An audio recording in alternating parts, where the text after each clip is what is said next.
Hey everyone, welcome back and happy Wednesday. All right, so as you know, we are welcoming you guys into our kitchen tonight at 10 p.m. Eastern for our Vanderpump Rules after party, sort of like a going over everything in the raw emotions of how we actually feel in that episode and just wanting to get it out there kind of after party while Jason makes cocktails. So it'll be interesting. That'll be on Up and Adam channel 2. So that's tonight, 10 p.m. Eastern, which is 7 p.m. Pacific. However, that is not what we're back to talk about right now. If you guys didn't catch it last night, you should definitely go back and watch. I don't know if you have Peacock, Hulu, cable, whatever, but go over and watch last night's episode of Watch What Happens Live with Teresa Giudice and Louis Ruelas. I thought it was a great episode, and she opens up about Dina Manzo and, of course, Melissa Gorga, the Gorga of it all. I felt like Louis was being a little shady as well, but we'll get into it. So before we do, if you guys haven't already, go ahead, smash that like button. If you're not subscribed, get subscribed. Don't forget to hit that notification bell. And with that, let's jump right in. It's time for all your binge-worthy pop culture news. Welcome to Up and Adam. All right, guys, so it looks like, according to Page Six and a few other places, Teresa Giudice is revealing the role that she feels Melissa Gorga played in the Jacqueline Larita feud. Teresa Giudice admits that Melissa Gorga and Jacqueline Larita's social media squabble played a role in her reconciliation lunch with her ex-BFF. During Tuesday's Watch What Happens Live with Andy Cohen, the Real Housewives of New Jersey star was asked whether Larita's anti-Melissa comments had anything to do with their 5-hour reunion lunch in Vegas over the weekend. I mean, to be fair, that's a good question. That's a good question, Andy. We'll give you that. Well, I mean, that didn't have to do with it. But then I was just like, that was also that. I mean,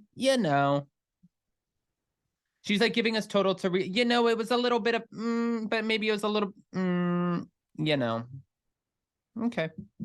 However, Giudice emphasized that she had been thinking about Larita a lot lately, as she's now stepmom to husband Louis Ruelas, 21-year-old son Nicholas. And she was saying we both have Nicholases. Like Larita's 13-year-old son, the same name, they both also have autism. So Teresa was pretty much explaining that she can now relate to Jacqueline and Chris because Louis has a son who has autism.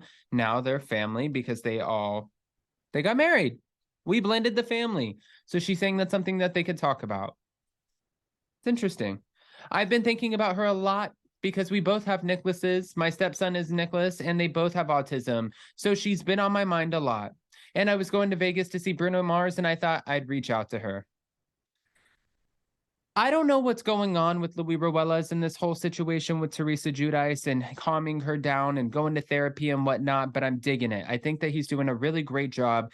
I think that she's really doing a lot of work on herself. She's talking about how she would hang out with Jacqueline Larita. She said something nice about Kim D. Remember Posh Fashion Show? She said something nice about Kim, and I was like, what? That I was not expecting.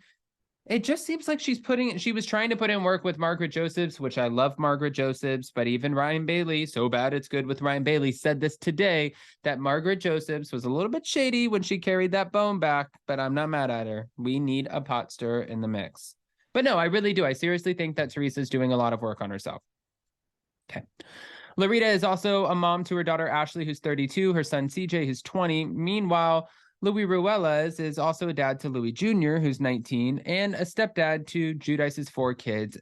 We know them: Melania, Gabriella, Gia, Adriana, of course. Larita, who recently claimed that she felt used and manipulated by Melissa Gorga, also clarified via social media that her and Giudice's friendship rekindling has nothing to do with their mutual disdain for Gorga. She's saying, just because I don't like this broad and she don't like this broad, it doesn't mean that we're bonding over not liking this broad. We just don't like her. We don't like her. No. I like her. Lots to talk about. Lots of laughs too. Reunited and it feels so good. That's what Jacqueline Loretta captioned the photo with Teresa. Teresa and I had a great friendship before the show. And now that all of the stress, toxicity, and outside influences and pressures from being on a show together are gone, life is good for both of us. Good. She added, it's easier to forgive and maintain a friendship. It's that simple. Hashtag new beginnings. For real this time, Lucy and Ethel are back and living our best lives. Life is good. Now, Louis Ruelas also shared a photo with his new friend, Chris Loretta. And Chris still looks like in the photo, Chris still screams, I don't want to be here. I don't want to be on camera. I don't want to film your reality show. I don't want to be a part of it. Stop asking me to do shit. Like he's a tough guy. He looks like somebody, I would just picture him in like a mafia movie. And I'm not, to be honest with you, I'm not so mad at it.